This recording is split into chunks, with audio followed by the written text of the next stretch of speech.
Okay, good morning, friends. Today we will be discussing. Okay, before we start, let me tell you that the university has given guidelines. The university has given a guidelines to complete the syllabus by this May 31st or May 30th. So that at the same time we also finish the internal lab internal all that. So as per the guidelines, will be moving ahead. So I think we are in between. We started fourth module and we completed the portions of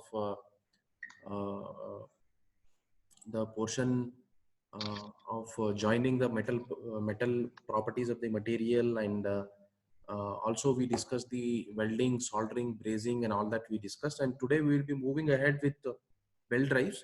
So in belt drives, probably we'll be discussing what is a purpose that we use it for. What is the purpose for using belt drive, and the factors which are going to be considered for selecting the transmission system, terminology which we are going to use it, and very importantly we have some three derivations we are supposed to derive, and based on that we will be solving couple of problem, and then we'll be moving with gears. So this is what with respect to belt drives is considered. We know that, friends, belt drives, so any rotating element that possesses mechanical energy, this can be converted and utilized at the required place, and that can be possible by transmitting power transmission, we call it as. So any rotating element, for example, you take a grinding mill, the motor which is going to be connected at one place and it is going to be transferred to other. Similarly, in your two-wheeler, the power which is going to be generated in the rear wheel of the in the rear, or in the engine, and that is going to be transferred to the rear wheel, that is with the help of maybe ropes, belts, or chains. So normally in vehicles we use chains, but if it is bulky one, then we go for belt drives. So it is similar kind of that is given in the illustration in the two-wheeler, as you can see there, that we normally use chain to transmit the power. It is nothing but to transmit the power from one location to the other location. So in the engine, the power which is going to be generated, that is going to be drawn to the rear wheel of the rear wheel of the vehicle with the help of chain. Similarly, a belt drive is also a power transmitting media. So where the rotating element possesses the mechanical energy, this can be converted and utilized at the required place by transmitting. Okay, so the rotating motions or power from the prime mover to a machine, or from one shaft to the another shaft, maybe it is going to be transmitted by belts or ropes or chains or sometimes gears. For example, gears, the one gear is going to be meeting with other gear. So these two gears, uh, the one gear which is going to be driver, the another is going to be driven. So one gear, the rotating element of the one gear, it is going to be transferred to the other. But in the gears, we have the difficulty that two gears it is supposed to be come into contact, then only it can transmit the power. But in belt drives, it may not so happen, because even though if it is at a very far distance from one to other, you can be able to transmit it, or you can be able to, the power transmission can be achieved with the help of belt drives. So for example, I have given couple of illustration here. So the power which is going to be generated one shaft, which can be transferred to other one with the help of belt drives. So the belts are ropes which are going to be used when the driver is flexible, when the belt and ropes are going to be mounted on the pulleys and transmit the motion due to friction. So this is basically entirely, this is going to be achieved due to friction.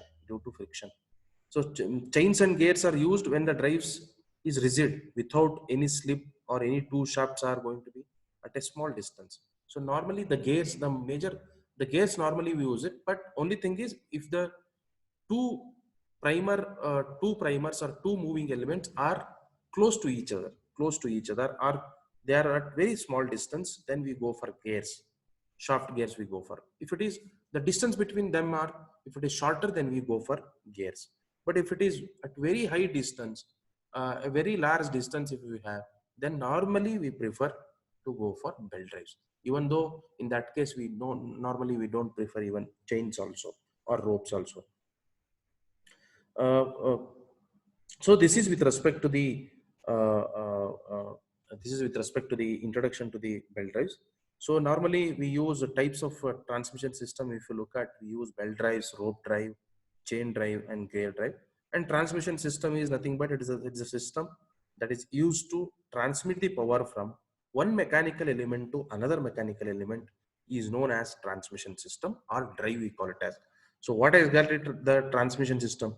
The transmission system is that it is going to be used to transmit the power from one mechanical element to another mechanical element, is known as transmission system.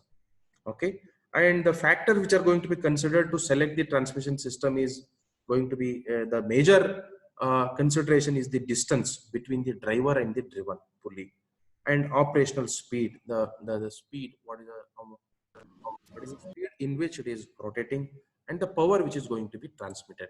So these all are the factors which are going to be considered. One is distance between the two element, that is driver and driven pulley. The second one is speed, and the third one is going to be the power which is going to be supposed to be transmitted.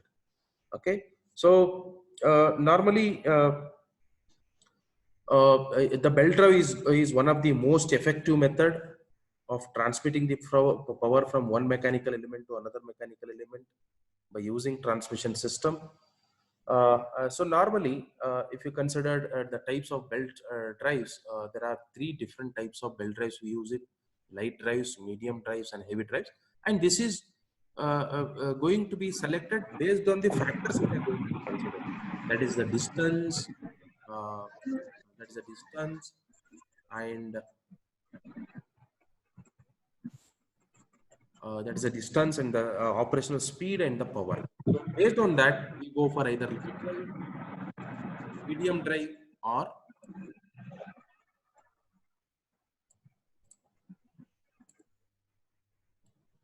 or we go for heavy drives. So light drives, they're usually, if it is in the range of 10 meter per second, then we go for light drives. Agriculture machines or small machine tools are which are going to be used for this case. So medium, maybe it is up to some 20 meter per second. If the speed, if it is going to be 20 meter per second, then moderated speed, if it is there, then we go for medium drives. If it is more than, if it is above 20, 22, 20, then we go for heavy drives. Okay, so if you look at the if you look at the types of belts, which are the types of belts which we are going to use it. So before that, let me we'll just go to the terminology which we are going to use in the belt drives. So now hope you understand that it is also one of the transmitting system. So in transmission system, it can be chains, gears, belts, ropes, all that. So this is also one of the method in which it is going to be the power which is going to be transmitted from one to other. So using the belt drives. So if you look at the terminology which we are using, so normally there will be either two or three, four multiple drivers which are going to be there. So such all such it is going to be comes under compound belt drives. But if it you normally I have considered, I have taken an illustration where one which rotates the shaft, the shaft which rotate, that one we call it as driver. The first one is driver. The driver in the sense the shaft which rotates, it is called driver. Driven which follows the driver, that one we call it as a driven. So driver, it's in a transmission system, the one which drives or which supplies power to another mechanical element is known as driver. So in simple terms, if you want to say, the shaft which rotates, the shaft which generates power, that is called driver fluids. So in a definition mode, it is important to state that in a transmission system, the one which drives or which supplies power to another mechanical element is known as driver. Similarly, driven in simple words, it follows the driver, that's all. So in definition, it's in a transmission system, the one which follows the driver or which receives the power, which is called driven. So normally the driven which is going to be larger than driver, friends. So driver, we normally we keep it a shorter diameter than the driven one. And we use very two important terminology, that is tight side and slack side. Tight side and slack side. So the tight side, the upper side, which is going to be the upper portion, the upper side or the upper portions of the belt, we call it as tight side. The bottom portions of the belt or the bottom side of the belt, we call it as a slack side. So what does it mean, tight side?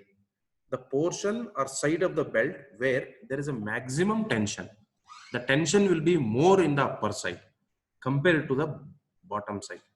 So if it is a maximum tension, if there is a maximum tension, is called tight side. It is denoted by the symbol T1. It is so these all are very important because we will be deriving the equations. So the tight side, it is going to be denoted by symbol T1, or it is going to be expressed in T1. That is a tight side. So tight side in the sense the tension, it's the upper side wherein the tension it is going to be maximum. The tension it is going to be maximum. The portions of the side of the belt where the tension is going to be maximum is called tight side, and it is denoted by T1.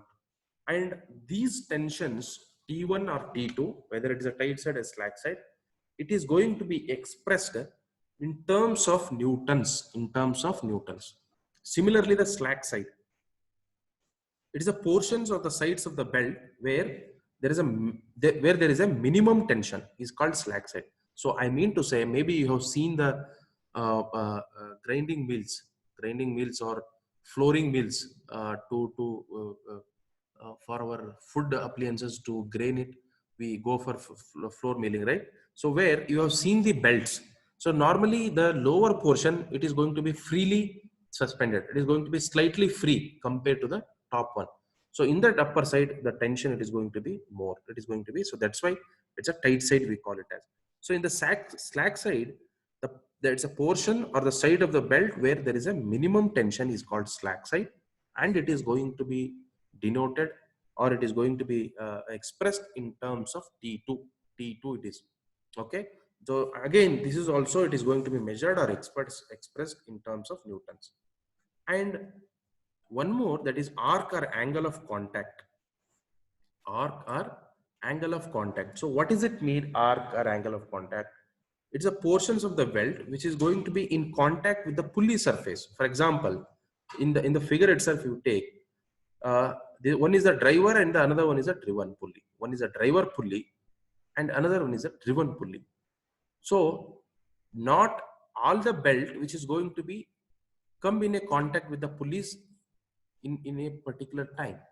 So while rotating, of course, the whole belt is going to come into contact, but at a particular instance, only a certain portions of the belt which is going to be in contact with the either in contact with the driver pulley or driven pulley. So that is why we use arc or angle of contact. For example, in the left side, in the driver pulley, a small portion which is going to be in contact at every point of time. At every point of time, only slightly or a part of that it is going to be come into contact with the pulleys. So that is, we call it as arc or angle of contact. It is the portion of the belt which is in contact with the pulley surface, usually measured in degrees. So normally we measured in degrees. This is going to be always measured in degrees. So this is with respect to the terminology is considered.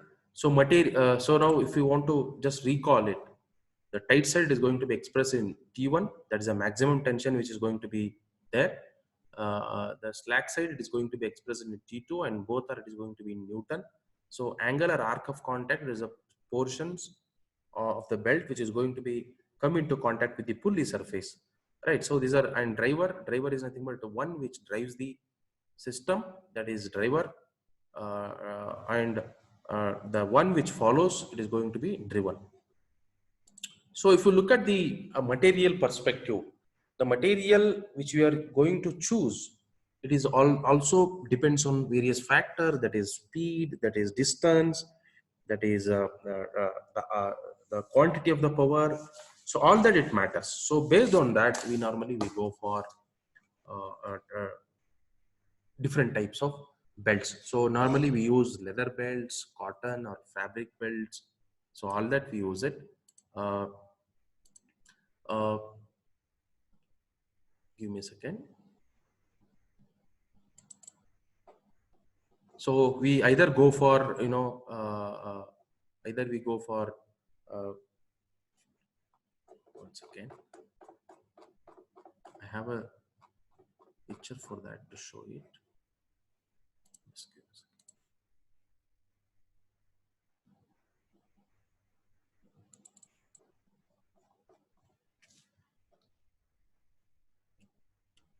So normally we go for leather belts or we go for cotton or fabric belts, rubber belt or balata we use it.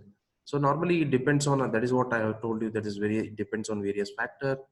So leather belts we are made from leather. It is going to be in a length of 1 to 1.5 meter long strip that is going to be cut either side of the backbone of the top grade stair heights. Okay, so this is with respect to the leather belt.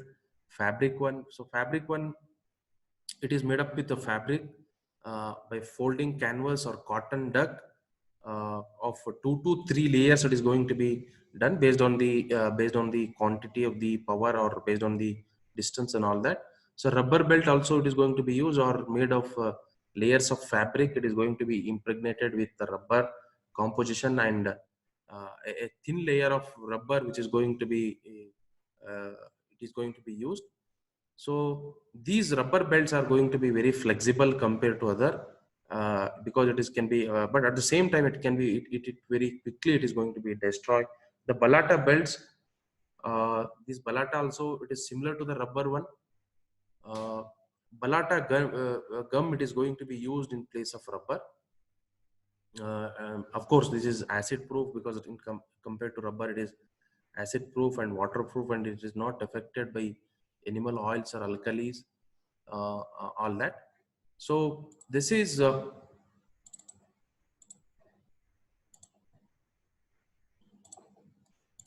all that. So leather belt more preferably we go for leather belts or balata we use it. So leather, cotton or fabric belt or rubber belt or balata or these are the types of belt material which you use it, friends. So with respect to that, we wanted to discuss types of belt drives. So types of belt drives. So there are two types of belt drives which normally we use it. One is called open belt drive. The another one is called cross belt drive. So in open belt drive, the difference between these two is only the direction. Only the direction. So open belt drives. In open belt race, what will happen? One will be the driver, the another one will be the driven. So normally, what happens in the open belt, that is in the first figure, that is in the first case, what will happen? Both the pulleys, which is going to be rotate in the same direction. If both the pulleys are going to rotate in the same direction, that is driver and driven, both which are rotates in the same direction, then we call it as a open belt drive. In cross belt drive, what will happen? In the cross belt drive, it is going to be the shafts are which are going to be arranged in such a way that it is going to be parallel in nature, but it rotates in the opposite direction. For example, the driver pulley which is rotating in clockwise direction, the driven pulley it is going to drive in a anti-clockwise direction. So in this case, in this case, driver and driven which are driving exactly in opposite direction. So that is why the belt which is going to be in cross geometry. So that is why we call it as a cross belt drive. Cross belt drive. So that is why we call it as. So in the shaft are rotating so normally what happens in the open belt drive? So because of this, in the first case, nowhere the belts are which is going to be come into contact. So the upper side and lower side which is free to move. So in nowhere it is coming into contact. So the rubbing, no, there will be no rubbing point. But here uh, in the cross belt drives, normally what will happen? The life of the belt is going to be reduced because a certain amount of friction which is going to be generated due to the belt which is going to be coming into contact with each other. And if you look at the length also, lengthwise also, in the first case, the length of the belt which is required is going to be less, but in the cross belt, the length which is going to be required is slightly higher than that. uh, okay, so this is with respect to the types of belt drives, that is open belt drive and cross belt drives. Okay, so now we'll discuss about the types of belts which we use. So these are the three different types of belts we use it. One is flat belt, second one is V belt, and circular belt. So uh, normally any type of belts which are going to be used at different types of applications, but these are the three different types of belts which normally used in power transmission system using belt drives. So one is flat belt, second one is V belt, and the third one is circular belt. So what exactly the flat belt? So where normally if there is a moderate amount of power which is supposed to be transmitted from one pulley to another one, then we prefer flat belt. And the distance apart, it is if it is in the range of 8 or 8 to 10 between, then we go for flat. So flat in the sense the surface it is going to be flat, and that flat surface which is going to be mating with the pulleys. uh, if it is and more interestingly, we always prefer V belt. V belt in V belt, normally what happens is used in the factories or workshop where moderate amount of power which is supposed to be transmitted from one pulley to another pulley. So this what will happen, there will be no slip or creep which is going to takes place because it is in the V geometry. What will happen, the the contact between the belt and pulley which is going to be uh, uh, the there will be no mismanagement or there will be no slip. There will be chances are very less, but in the first case chances of slip will be there. So that is why V type you use it. The circular belt, a circular belt or rope, in the third one it is illustrated. Again, it is going to be used in factories and workshop where very large amount of power which is supposed to be transmitted from one pulley to other, then we go for circular one. So just I will show you here. The first one, as you can see here, there will be a V type of belt drives. What you can notice, in the second image, in this image, I think it's a flat belt drive.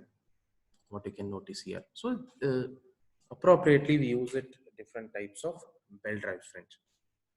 So now with respect to there are two important terms that we are supposed to discuss, that is slip and creep, because these are the two common phenomena which is going to take place in belt drives. This may not take place in gears or ropes or whatever, but these are the two important phenomena, that is slip and creep, which is going to be takes place. This is a common phenomena which is going to be encountered in belt drives, that is slipping of the belt. Slipping of the belt in the sense the belt which is going to be come out from this system. That's all. So sometimes what will happen due to increase in speed or with time, there will be a change in the length of the belt. There will be so this is a common phenomena which is going to be takes place in the belt drives, that is slipping of the belt. Slip in the sense it is a slipping of the belt. So slip may be defined as the sliding of the belt from the pulley surface. That's all. So slip can be defined as it is a sliding of the belt from the pulley surface is called slip. So it is a relative motion between the pulley and the belt passing over it. It is a relative motion between the pulleys and the belt which is passing over it. it generally it is going to be expressed in terms of percentage. We express it, and it may be because of any reason. So maybe because of the if the coefficient of friction is less, it is a major reason for slipping of the belt. So if the lower coefficient of friction, if it is exists between the belt and the pulley, that is one. And very importantly, because of smaller angle of contact. If the angle of contact or arc, if it is smaller, then there will be chances are high of slip. So that the description or the explanation also I have given you in the PPT, as you can go through it. So normally these are the two important reasons because of slipping. One is if it is a lower coefficient of friction between the belt and the pulley, or there is a one. The second one, it's just if it's a smaller angle of contact. So these are the two important reasons to taking place the slipping. So slip is going to be defined as the sliding of the belt from the pulley surface. So this is with respect to the slip. So one more. So normally, if you consider, if you assume this equation is considered, that we'll be deriving it later, but normally it is going to be defined as n2 by n1 equals to d1 by d2 into 1 minus s by 100. So as this we have taken into 1 minus s by 100 because it is always expressed in terms of percentage, expressed in terms of percentage. So this is with respect to slip. Okay, the another one is creep. So creep is nothing but, so normally creep, what happens in the belt drives is that the material of the belt is usually, it is going to be elastic in nature. So belt which is going to be with time, the length of the belt, it is going to be changed. So because it's elastic in nature, so what will happen, it will be subjected to so due to the elastic property, it will be subjected to contraction and elongation during its use.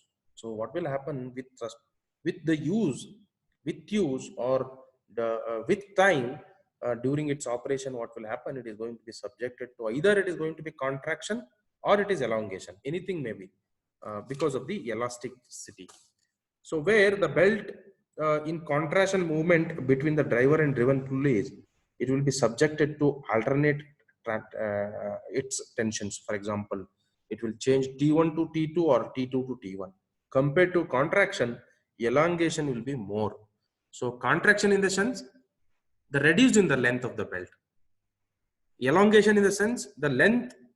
For example, initially the belt which is adopted in the system, if it is, let us assume that if it is 10 meter, with use or with time, the length of the belt may increase to 10.5 meters, assume that. So this will, the elongation will be more compared to contraction. So due to which what will happen, the tensions which is going to be generated, it is going to be transferred from tight side to slack to tight. I mean to say T1 to T2 or T2 to T1. So due to this, the length of the belt, which is going to be slightly increases with time, and this causes the relative motion, and this phenomena we call it as creep. The length of the belt slightly increases with time. This causes the relative motion between the pulley and the belt, and this phenomena is called creep. So slip and creeps are both, slip or creep are, which is going to be undesired factor as they reduce velocity ratio, in turn which is going to be power transmission. So because we cannot expect it any time, it is a undesired factors. So this reduces the velocity ratio, and in terms of also it reduces it creates a issue on power transmission. So this is with respect to slip and creep. So with that, we will all introduction part of the belt drives, we have closed it today. So in my next class, a very important, please attend my next class, that is maybe on tomorrow. I'll be deriving the equation for what is the length of the belt in case of open belt drive. So what will be the length? How we are supposed to see the calculation is completely depends on the derivations. What will be the length of the belt which is required for open belt and what is the length which is required for cross belt drives. At the same time, we'll be deriving velocity ratio and the tension which is going to be takes place. So all that will be deriving it tomorrow. All the derivation will complete in the next one class, and then maybe another one class will be solving the problems, and then we'll close this. With this, I'll be closing my session because of the time limitation. Any moment it may close. So I'll be unmuting all of you. If you have, in case any doubts or anything, if you have, please let me know.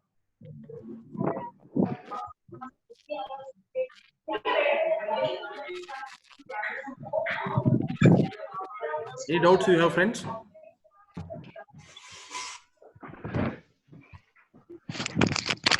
Any doubts? Okay. So with this, I'll be closing it today. We'll meet in the next. Thank you. Thank you, sir. Thank you, sir.